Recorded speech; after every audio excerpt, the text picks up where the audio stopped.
welcome back to the channel. It's your girl Lori, and I want to talk to you about change and comfort because they don't really live in the same space, but a lot of people want it to. So I want to kind of go into detail a little bit more on that. I did a short form video on this earlier, and I thought that's not enough. I might even have to do a podcast on it, right? So often you're like, I want change. I want change. Great. That's great. That's how we evolve as humans. The issue comes when you think change is going to be comfortable or when you want it to be comfortable. You kind of know logically it's not going to be comfortable, but you want it to be comfortable and you're going to have to get through that piece of it. So often you'll say, I just want things to change. I want to be peaceful. So you're looking at the end result, which is fine, but you have to remember it's the journey. See, you think that the end result just happens, then you just feel good. I mean, you know it doesn't happen, but I mean, you think that you're going to feel great or whatever better once you get to that space. But the reality is it's the journey itself.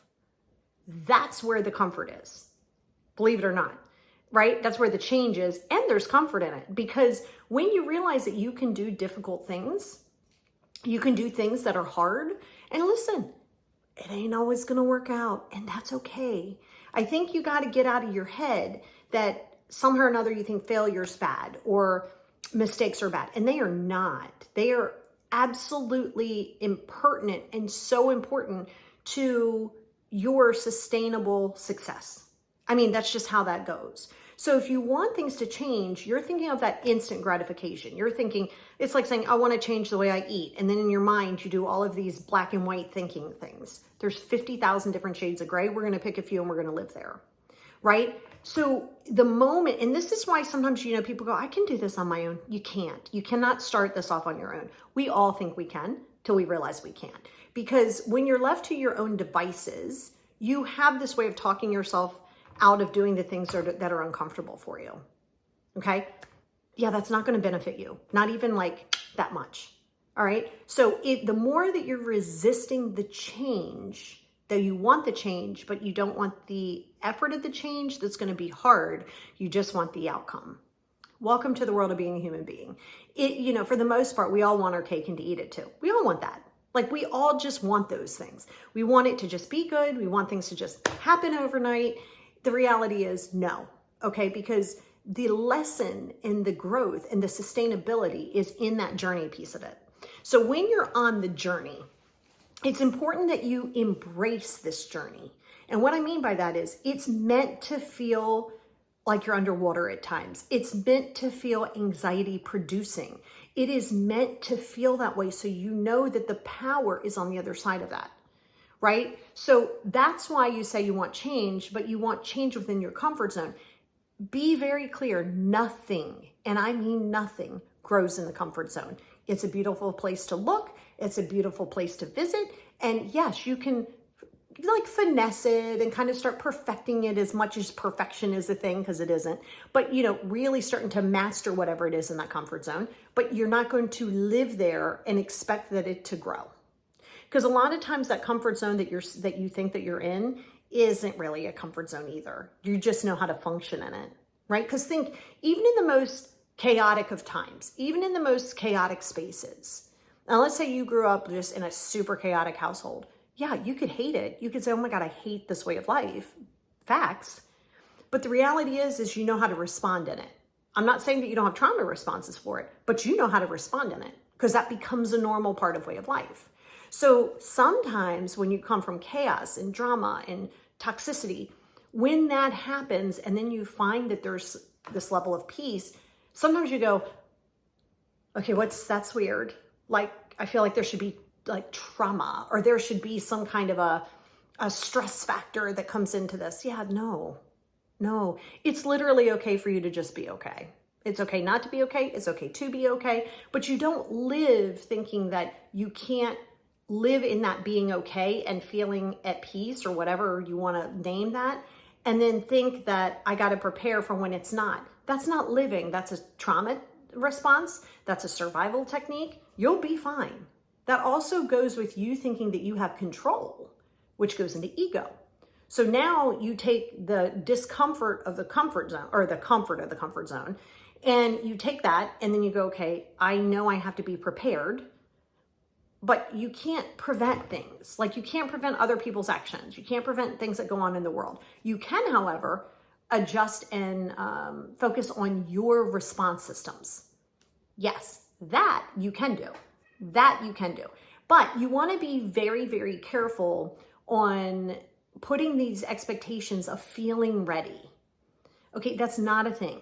Stop waiting to feel ready. Stop waiting to feel confident. Confidence does not come and then you do the things. There's not a scenario where that works. It's you do the things, you fail, you practice, you fail, you repeat. Practice, fail, repeat. Practice, fail, repeat. Until it starts to become less and less and less. Some things aren't going to work, and then you have to cut your losses and say, that ain't working for me. It's okay. But see, you have to be willing to do this when you don't feel like it. You have to be willing to do this and make these changes, which means sometimes you're going to have to distance from people who might have been in your life the entire time that you've been on this planet. It's going to be in your best and highest good.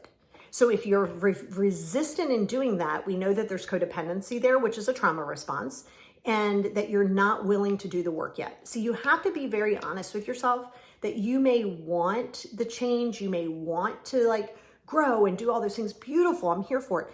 But you got to wrap your head around what that entails. Being uncomfortable, being okay with people being upset with you, distancing from people, sometimes family, sometimes spouses, sometimes children. Being able to do that for your best interest. If you can't expect things to feel good and then decide how you want them to be and who you want in your life. No, now we go back into ego again. So I think that's the biggest thing is, are you willing to be your priority? It's a good question. Because if you're not willing to be your first priority, and you have to, because you're the only human that you're going to spend 100% of your life with, the only human, literally, that you will spend 100% of your life with. So when you get very clear in that, it's going to allow you to start embracing the discomfort and you don't have to walk to the beat of everybody else's drum. Be weird, be unique, be extra. Everybody's going right, you go left. It's okay.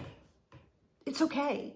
Sometimes the most beautiful things are found in the unknown, right? The beautiful, like I've driven before and just be like, I'm gonna drive wherever. I'm just gonna walk wherever. And I've seen some of the prettiest things because I didn't plan it and I just happened upon it. And vice versa. I've been like, oh, why did I take this path? It's okay. Yin and yang, baby. You gotta have positive with negative. You gotta have good with bad. You gotta have day with night. Like, you just gotta. Your lack of acceptance in that and thinking that somehow or another everybody owes you something or that you need to be everything to everybody, both are a trauma response. So that's why you want to heal it. And that's why I said you can't do that on your own. Like, you really can't, because you're only going to push yourself as far as your comfort level will allow. And so you want to be really careful and be honest with yourself, because again, if you're not ready to be okay with distance, maybe you have to distance from everybody for a while. Maybe not, but maybe. Maybe you have to just clean house and start fresh. Are you ready for that though? And then you have to ask yourself, would you rather have people around you just to say you have people around you versus being alone? No. Often, sometimes being alone is the best. And you can be in a group of 10,000 people and still be lonely, and you can be by yourself and be fulfilled. So it's always going to depend on your mindset and the way that you look at things. And matter of fact, I think I will probably do a podcast on that too, because I feel like it's important that you guys understand that change and comfort, they don't really live together. Eventually, the things that you worried about at the beginning of change becomes repetitive. It becomes automatic. In turn, becomes the comfort zone. Things don't start in the comfort zone ever. It becomes that way. And it becomes that way over a period of time. So again, you have to ask yourself, do you want change or do you want comfort? Because here's the thing. A lot of times when you seek validation, which you do not need from another human being, but when you seek it, you're seeking comfort. You're not seeking change. Because if you're really seeking change, you'd be okay with it not being sugar-coated, it being a direct, you feeling like, whoa, that was rude. You got to be willing to do that. Because if you want it to be coddly and like baby stepping and stuff like that, no, you're looking for comfort. You're not looking for change. So you got to also be clear what you're looking for. Are you looking for comfort? Are you looking for change? Because those two things do not live together, at least not in the beginning. So I think it's a really good space to ask yourself, because so many people want this fast things and these fast results, and you want the feeling to it. but you struggle with doing the steps. And it's your responsibility. It's not your husband's responsibility, your family's responsibility, your friend's responsibility. People outgrow people. That happens too. Got to be okay with it. And if you're not okay with it, you're the only one dealing with it. So that's your homework, is to say, are you ready for change? And are you ready to really embrace the unknown and the discomfort in order to actually hold and make that change comfortable?